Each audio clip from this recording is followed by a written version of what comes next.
Maintenant, on va démarrer le bain de lecture à proprement parler. Donc la première chose qu'on va faire, c'est de s'interroger sur le support sur lequel on va travailler. Alors tout à l'heure, on a dit que le support, ça pouvait être plein de choses. Ça peut être une histoire, mais ça pourrait être aussi une affiche, une carte postale. Donc on demande aux enfants d'identifier le support sur lequel on a. Alors ici, moi, je n'ai pas l'album. Vous vous souvenez, j'avais la couverture, mais j'aurais pu avoir le livre en lui-même. Donc j'identifie que c'est un album. D'accord? Donc un album, c'est une histoire illustrée.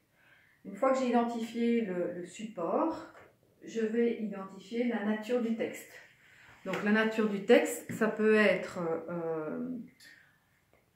une histoire, on vient de le dire, hein, une histoire imaginaire, mais ça pourrait être une recette, ça pourrait être un texte informatif. Bon, donc là, on fait référence aux différents types de textes, même si on ne le dit pas comme ça aux enfants de première année.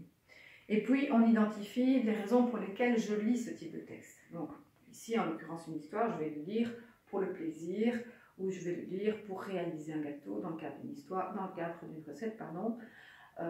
Voilà.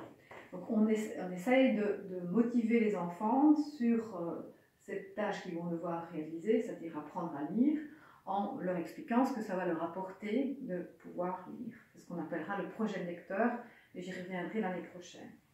Bref, une fois que le support est identifié, ici je ne vais pas partir de cet exemple-ci parce qu'il n'y a pas beaucoup de texte, mais évidemment on exploitera la couverture. Donc je vais partir sur une planche standard. Donc ici on a ce que les enfants connaissent, c'est-à-dire les illustrations. Donc on va d'abord leur demander d'imaginer de quoi pourrait parler l'histoire. Et donc on va évidemment s'apercevoir qu'on a un personnage qu'on a déjà identifié sur la couverture comme étant le maître, puisqu'il a sa mallette, il a ses lunettes. Donc le maître s'adresse à la poule, donc je sais que sur la planche, j'aurai certainement le mot maître, le mot poule. Je vois ici qu'il y a des œufs, donc les enfants savent que sans doute on va parler des œufs. Je repère le mot que je connais, qui est le premier jour de la semaine, le lundi. J'ai ici placé les étiquettes des mots-clés que je voudrais que les enfants retiennent en lecture globale. Donc, je vais d'abord travailler sur les mots-clés en écriture script. Pourquoi? Parce que le texte est écrit en écriture script. Si le texte avait été écrit en cursive, j'aurais débuté par les mots en écriture cursive. Donc, ici, je mets les mots que je voudrais que les enfants mémorisent sans montrer le volet illustré. Et je leur demande s'ils reconnaissent déjà certains mots. Donc, dans ce cas-ci, ils vont certainement déjà reconnaître le lundi. En effet, le lundi, c'est un des jours qu'ils connaissent. Donc, je vais identifier en bleu. Donc ça fait partie d'une des stratégies de lecture que je vais utiliser. J'ai oublié de vous montrer cette affiche-ci. Je décolle l'illustration en utilisant mon imagination. C'est ce qu'ils font lorsqu'ils imaginent de quoi pourrait parler l'histoire au départ de l'illustration. Deuxième stratégie, je souligne en bleu les mots qui me sautent aux yeux. Ce sont les mots clés dont j'ai parlé tout à l'heure ou les mots outils. Donc ici, sur mon exemple, je voudrais que les enfants reconnaissent ce mot-là sur la planche, qu'ils m'identifient où ce mot-là se trouve. Et pour ça, ils vont utiliser les stratégies qu'ils connaissent de maternelle, sur lesquelles je reviens un petit peu. Donc ici, une stratégie qui va être efficace, c'est de voir que sur le mot que j'essaie de retrouver, il y a un point.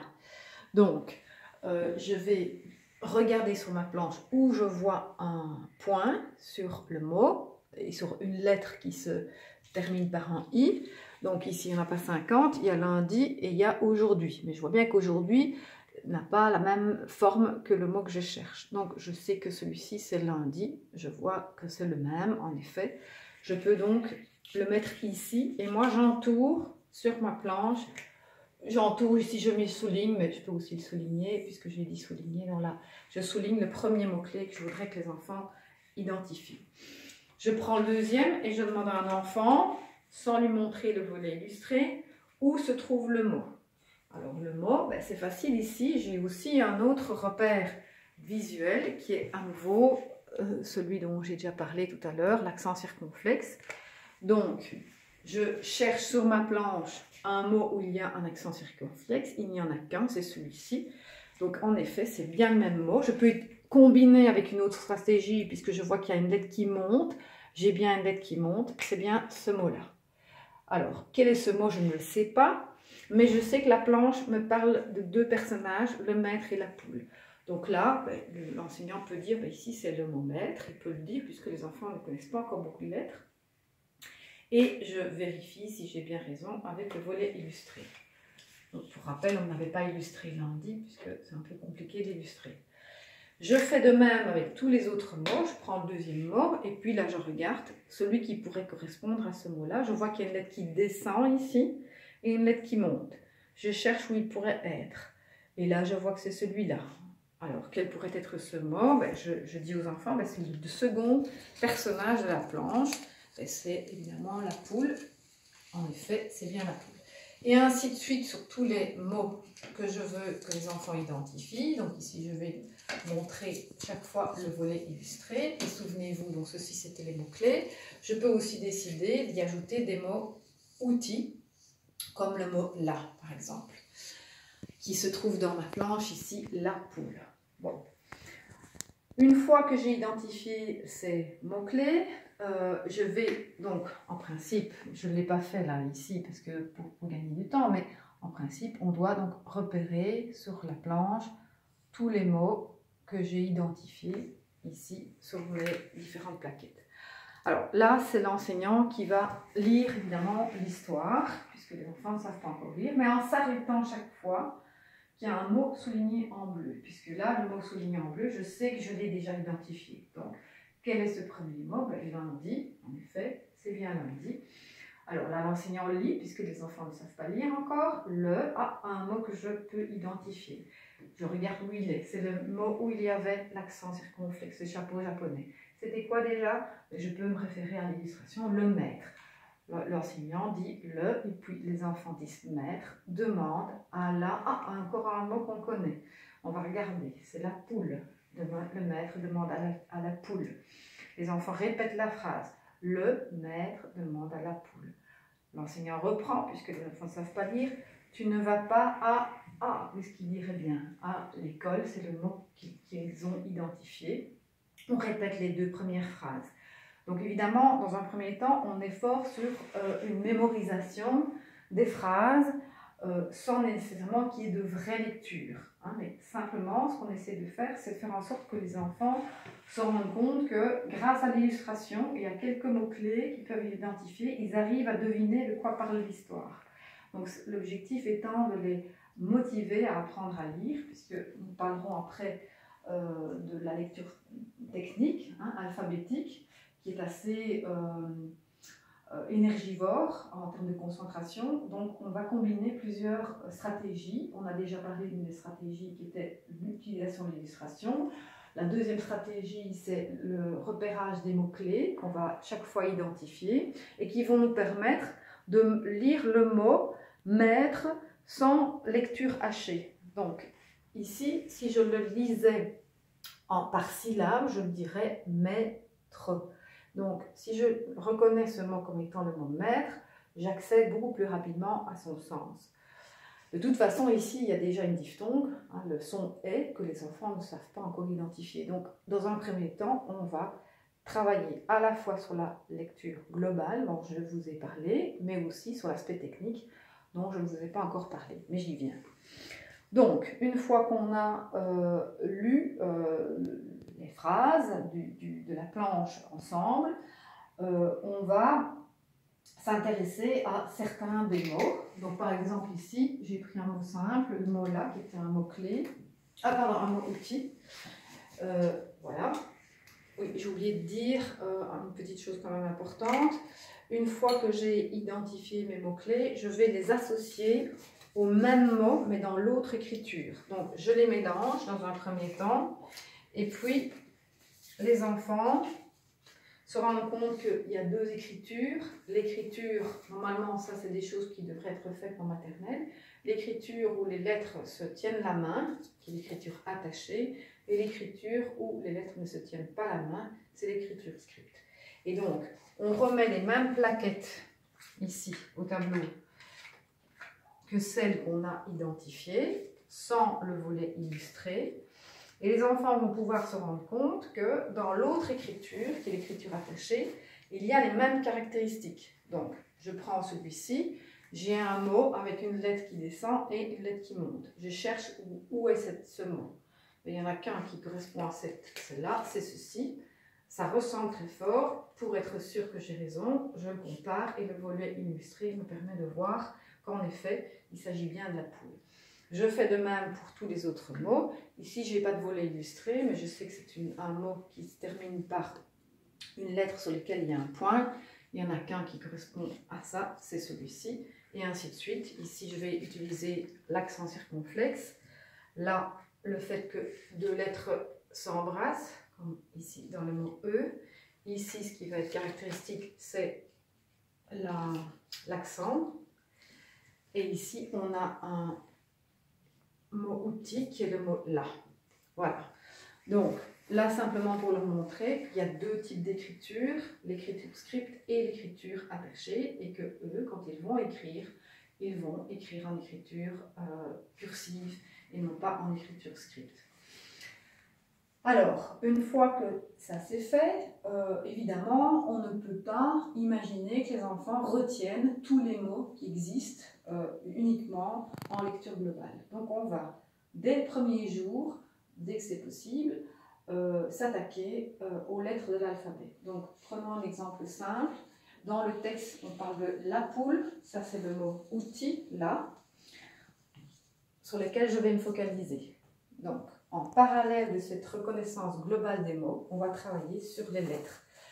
Les lettres, pas n'importe quelle lettre, je vais choisir un mot sur lequel je vais me focaliser. Ici, j'ai choisi celui-ci. Pour étudier la lettre A. Pourquoi est-ce que j'ai choisi celui-là? Parce que d'abord, on va commencer par les voyelles. Donc, on va choisir des mots qui commencent par des voyelles, ou qui commencent ou qui contiennent des voyelles. J'aurais pu choisir lundi, par exemple, c'était bien aussi. Bref. Donc, je choisis un mot avec la lettre que je vais étudier. Et donc, les enfants vont travailler sur l'écriture de cette lettre. Donc là, je fais avec les moyens du bord.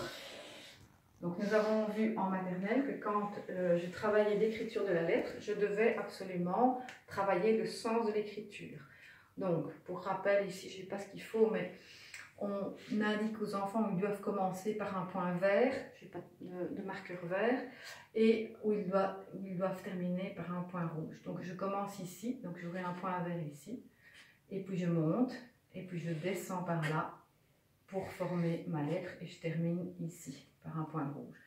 J'ai un premier crayon ici, et puis je lève mon crayon, et puis j'ai un second crayon ici, je commence ici, et puis je termine, je vais par là, et je termine ici avec mon point rouge.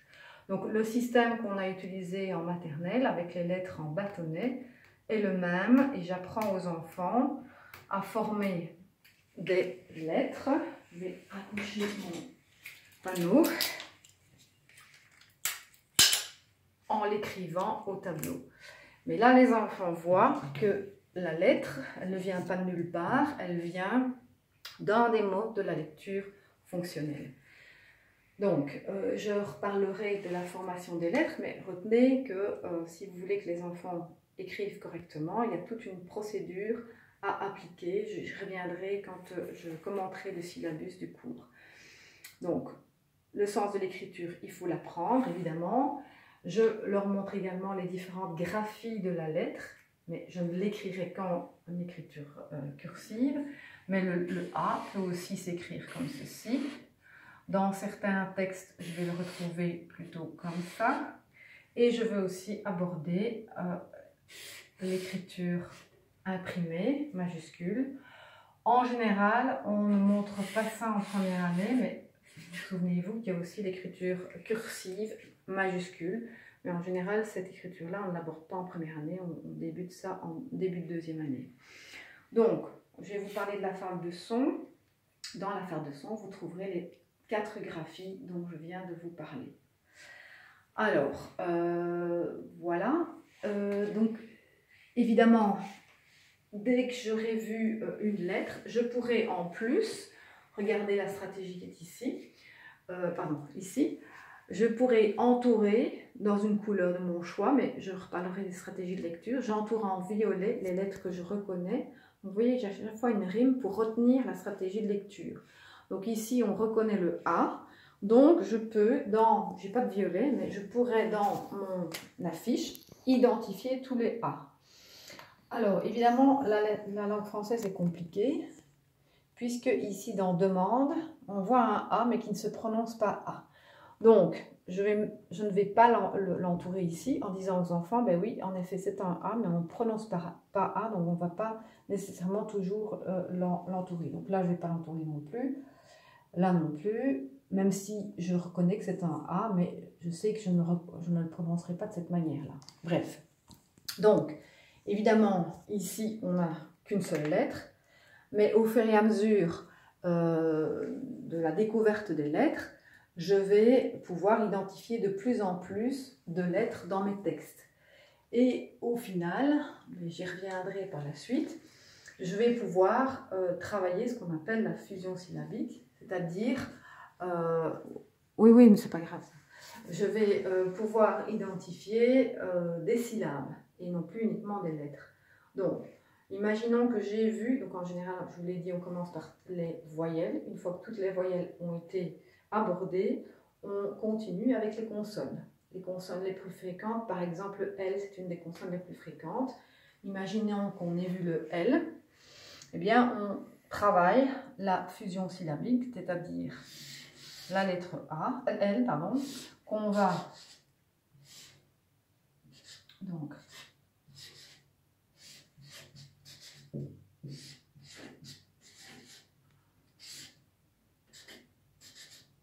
oui, on ne voit pas le Y. Hein. Donc, on va s'entraîner à lire le plus rapidement possible les syllabes. La, le, li, lo, lu. Et donc, c'est cet entraînement systématique à la lecture des syllabes qui va nous permettre, au final, une fois que toutes les lettres seront abordées, d'identifier des mots que je ne connais pas et que je vais pouvoir découper en syllabes. Cet entraînement à la lecture des syllabes, il faut la faire dans les deux sens. Ici, je n'ai montré qu'un seul sens, mais je pourrais aussi travailler dans l'autre sens, c'est-à-dire A, E, I, O et U.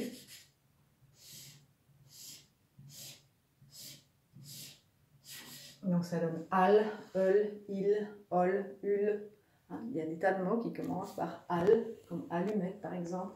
Souvent on entraîne à lire dans ce sens-là, mais très peu dans l'autre sens. Et pourtant il y a beaucoup de mots qui commencent par des voyelles. Donc ça c'est ce qu'on appelle la fusion syllabique. Une fois que je n'ai pas fini ici l'exploitation de ma planche, j'ai oublié de dire tout à l'heure, une fois que j'ai identifié donc, toutes les phrases, j'ai lu l'entièreté du texte, j'avais fait des hypothèses au départ de l'illustration sur ce que pourraient faire les personnages, on voit bien qu'ils sont en discussion, donc ils parlent.